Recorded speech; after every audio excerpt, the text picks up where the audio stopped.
Welcome to AutoMundial, the weekly car news and reviews show, where this week we're taking a look at some of the hottest new releases, as well as all the latest from the 2020 Singapore Motorshow. It may not have the history or prestige of some of the European shows, but it gave us a fascinating glimpse into the Singapore market and the Asian market as a whole. And we have a look at one of the cheapest ways into AMG ownership, the Mercedes CLA 35.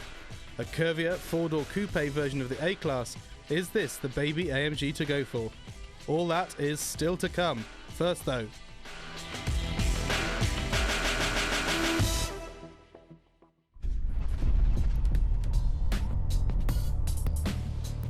Hyundai and Kia have created a new virtual reality design evaluation system at the brand's global design headquarters in South Korea.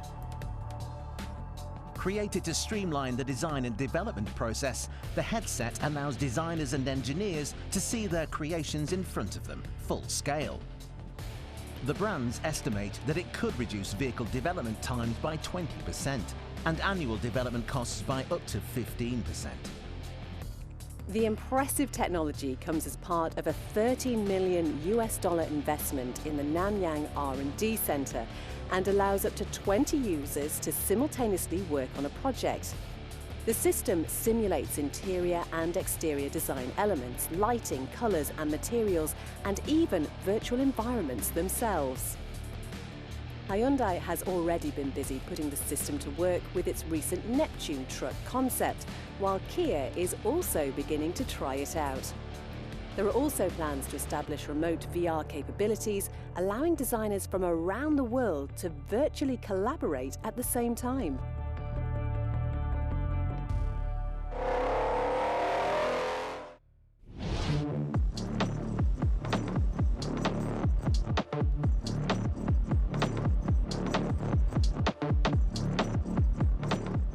Welcome to Singapore for the 6th annual Motor Show. It may be one of the smallest countries in Asia, but it's also one of the wealthiest, with stunning skylines and a vibrant nightlife. This year's show was the biggest yet, giving us the chance to explore some of the weird and wonderful Asian cars that we don't find on European roads.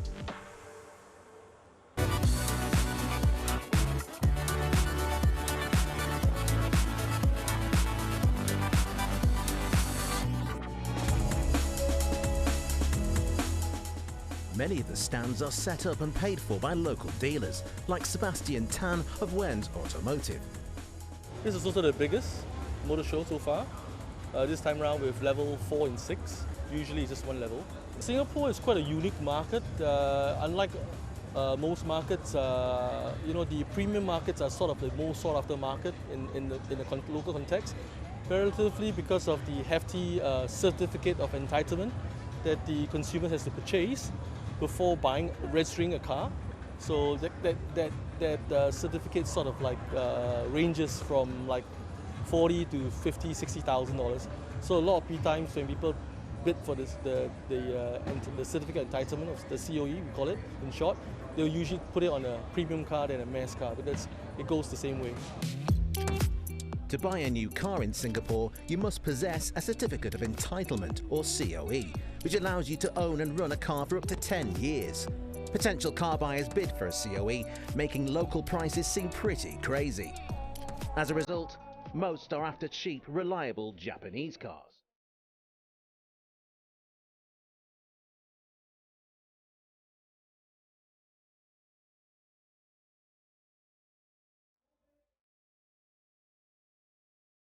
Cars like this, the Toyota Sienta, a quirky compact 7-seater with a name that's supposedly a mix of Siete and entertainment. It's a common sight on Singapore roads, despite costing as much as a Supra in Europe, thanks to the country's unique pricing structures. But with all cars commanding huge premiums thanks to the COE, it's no wonder that cars like this are so popular here. In a city that's always full of traffic, the little MPV is a much more attractive proposition than a full-size people carrier or SUV. It gets an attractive interior too, with all the toys you'd expect on much more premium models. It may be a cheap car by local standards, but it makes more sense than just about anything else. But if you do want something fancier, Mazda showed off two 7-seat SUVs that won't be making their way over to Europe, the CX-8 and the massive CX-9. You know, Mazda is a very popular brand, right, all over the world, especially in Singapore. So we've got quite a lot of interest, especially in our new models, the CX-8 as well as the CX-30 that just launched 2 days ago. Yeah. So most families usually have one car. That's why bigger cars are particularly popular, especially with big families, because they only have one car. That's why cars like the CX-8 and the CX-9 are so popular. Essentially a stretched CX-5, the CX-8 offers an attractive blend of practicality and style with all of the usual Mazda design touches borrowed from its smaller sibling. It's much more practical though, with 3 rows of seats offering plenty of room for big families. And that's key in this market, where the immense costs of vehicle ownership mean families usually make do with just the one car. But for buyers wanting even more practicality, Mazda also offers the immense CX-9. Already a mainstay in the North American market, the CX-9 is huge. But like the CX-8, makes do with 7 seats. It does get more boot space though, but the cabin doesn't feel quite as up-to-date as its smaller stablemates. With the flagship SUV also commanding a significant premium, the CX-8 represents much better value, especially in Singapore.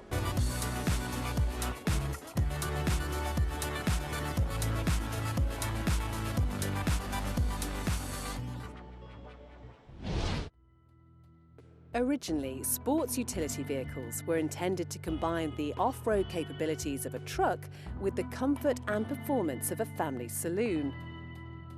But since the original Porsche Cayenne was launched in 2003, it seems the focus has swung towards the S in SUV, with more and more power being thrown at each new release. And this hypothesis is epitomised with this, the new Audi RS Q8.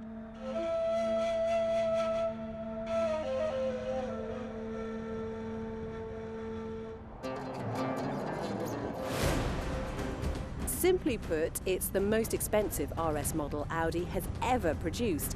It's got the biggest wheels Audi has ever fitted to a road car at 23 inches and the biggest grille we think we've ever seen. And all these feature in a car with the aerodynamic efficiency of a medium-sized bungalow. Naturally, a car this big needs a big engine, and it's got one, a 4-litre twin-turbo V8 producing close to 600 brake horsepower. This drives the Quattro 4-wheel drive system, helping to produce a monumental 800 pounds-feet of torque. For the economically minded amongst you, the RS Q8 does feature a 48-volt mild hybrid system, helping to improve fuel economy to a not especially impressive 25 miles per gallon. So with all this power, you'd think that the RS Q8 would be pretty speedy, and you'd be correct. 0 to 62 is completed in just 3.8 seconds, and its top speed is 190 miles per hour, which probably explains how it managed to lap the Nürburgring in 7 minutes 42 seconds. For context, that puts it on par with the most hardcore hot hatchbacks. With the RS badges come several significant styling upgrades. At the front, the RS Q8 features model-specific headlights along with that ginormous grille, which can be specced with a carbon fibre surround should you feel the need to drastically lighten your wallet. On the side, the carbon continues on the door mirrors and the wheel arches are blistered, unlike on the standard Q8. Moving to the back, you'll notice the bigger rear bumper and yet more carbon fibre. The rear diffuser and air vents are both fake, but the outrageous exhaust pipes are very much the real deal. As you'd expect, inside there is plenty of room for all 5 passengers, and the RS makeover continues with sport seats, a flat-bottom steering wheel with slightly cheap-feeling flappy paddles, and contrasting stitch patterns along the door cards. The infotainment and dash also get an RS overhaul with red surrounds for the starter button and RS logos in the infotainment system, which itself is carried over from the Q8. And with all this gear as a price tag to match, the RS Q8 will start at just over £100,000 in the UK or $135,000 US. So how does Audi's new SUV compare against its rivals? Well, the price tag and performance put it on par with its VW Group compatriots, the Porsche Cayenne Coupe Turbo S, Bentley Bentayga and the Lamborghini Urus. Starting with the Lambo, and a case of déjà vu starts to unfold. It features the same 4-litre twin-turbo V8 as the Audi, but amped up to 11 and producing closer to 650 bhp than 600. Inside, the Urus features the high-quality interior that you get in the Audi in a Lamborghini skin. The infotainment system and dash are the same, but with more hexagons and Alcantara. So if the Urus is the same as the Audi, bar a few polygons, what about Porsche's offering? We first looked at the Cayenne Turbo a few months ago. It was our choice over the Lambo then because of its speed, price and practicality, but your options do not finish there. The British Bentayga lies under the same roof as the others, not only because Bentley is part of the VW Group, but also because Bentley, like Lamborghini and Audi before them, saw what a sporty SUV like the Cayenne could do for the brand. Unlike the Audi or Lambo, the Bentley features a twin-turbo 6-litre W12, but this also produces around 600 bhp and features a 48-volt mild hybrid system. Inside though, and you soon realise that the Bentley is on a whole other level. The woods and leathers are exquisite, with staggering attention to detail throughout. So it has the performance of the Audi, Lambo and Porsche, but with the refinement of Bentley saloons, surely it's the pick of the bunch. You'd think so, but with prices starting at over £160,000 for the W12, thrifty buyers are better off looking elsewhere. If we're honest though, we can't really recommend any of these cars. They're expensive, thirsty and not as fun to drive as regular sports cars. They do make a statement though, and few do that as well as the big Audi. After the break, the Mercedes-AMG CLA 35 and more from Singapore.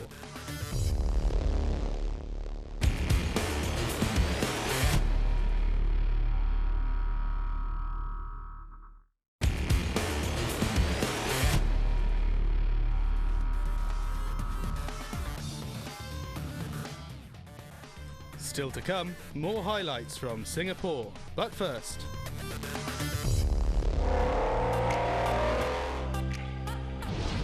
we all know that Mercedes likes a niche, but every now and then, from amongst Mercedes' vast lineup, one stands out. This is a CLA 35, an entry-level AMG version of the four-door coupe version of the A-Class.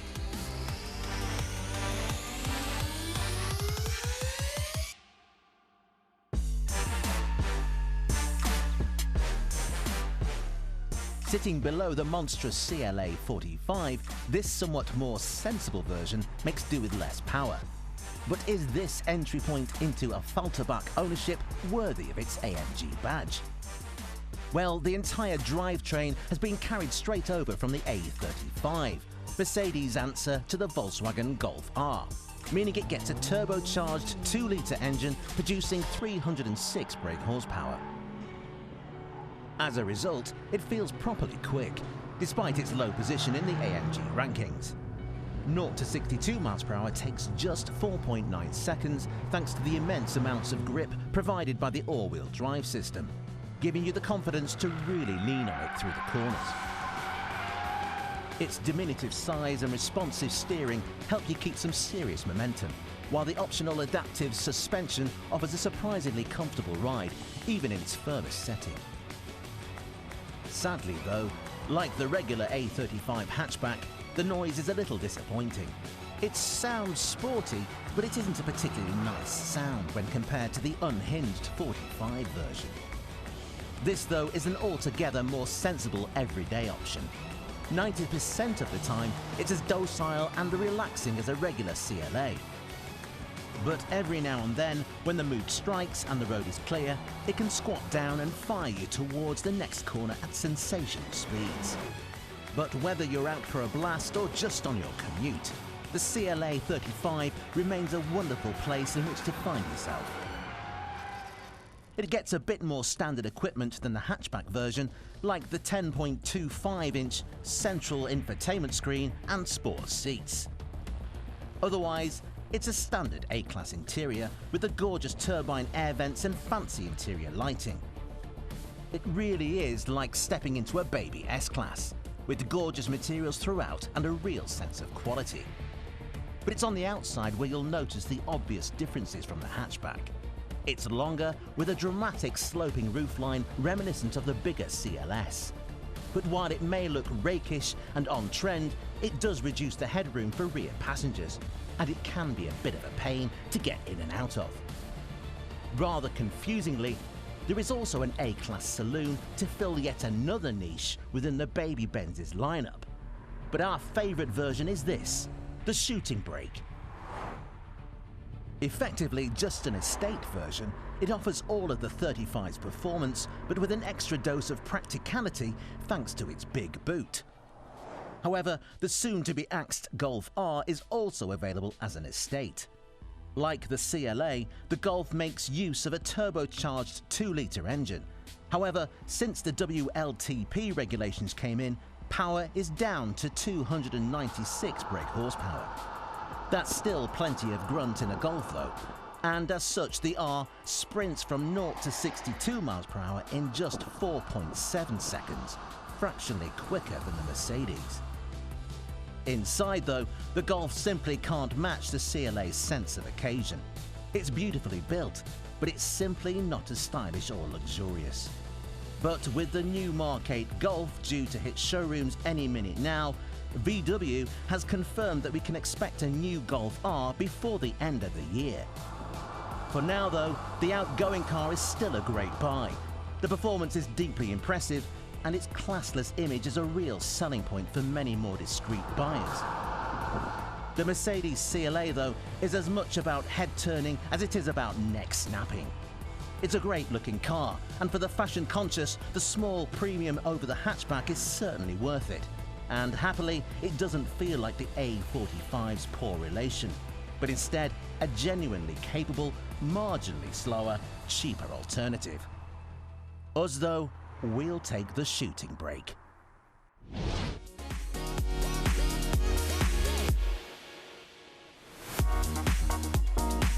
Making its Singaporean debut at the show was the all-new Kia Seltos, a compact SUV sharing a platform with the Hyundai Kona. Fitting in somewhere between the Kona and a Kia Sportage, it's much roomier than most of its rivals, with tons of legroom and headroom throughout, and a decent-sized boot as well. There's loads of kit on offer too, with plenty of safety tech and driver aids, as well as proper off-road driving modes on four-wheel drive versions, although Kia estimates that around 80% of buyers will opt for front-driven models. And while it's on sale now in Asia, there are no plans to bring the Seltos to Europe, but North American buyers can expect deliveries by 2021.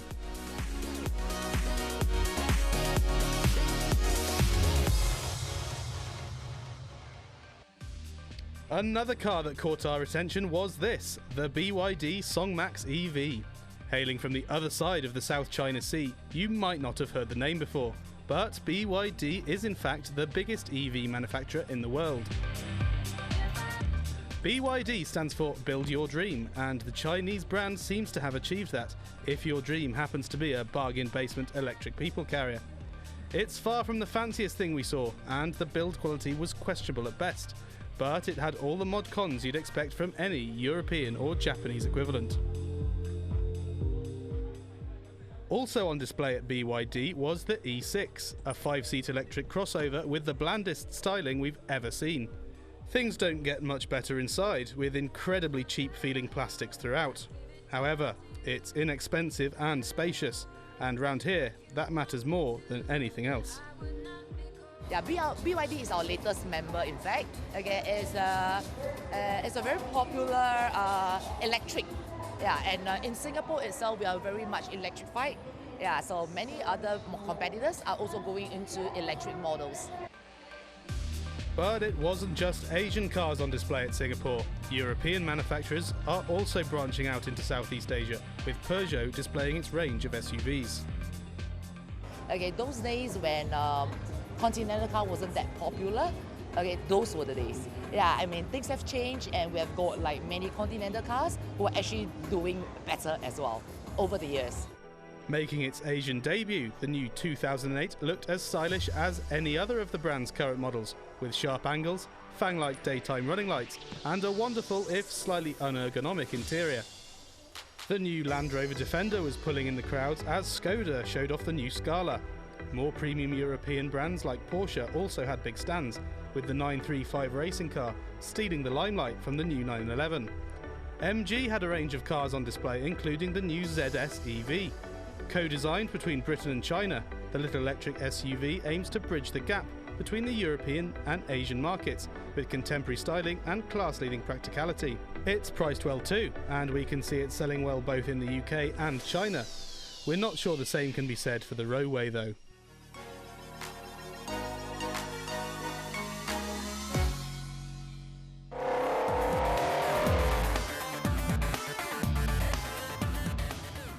Join us again next week on AutoMundial as we take a look at an all-new Aston Martin, the DBX. Building an SUV is a big gamble for the historic brand, but it could potentially keep it in business.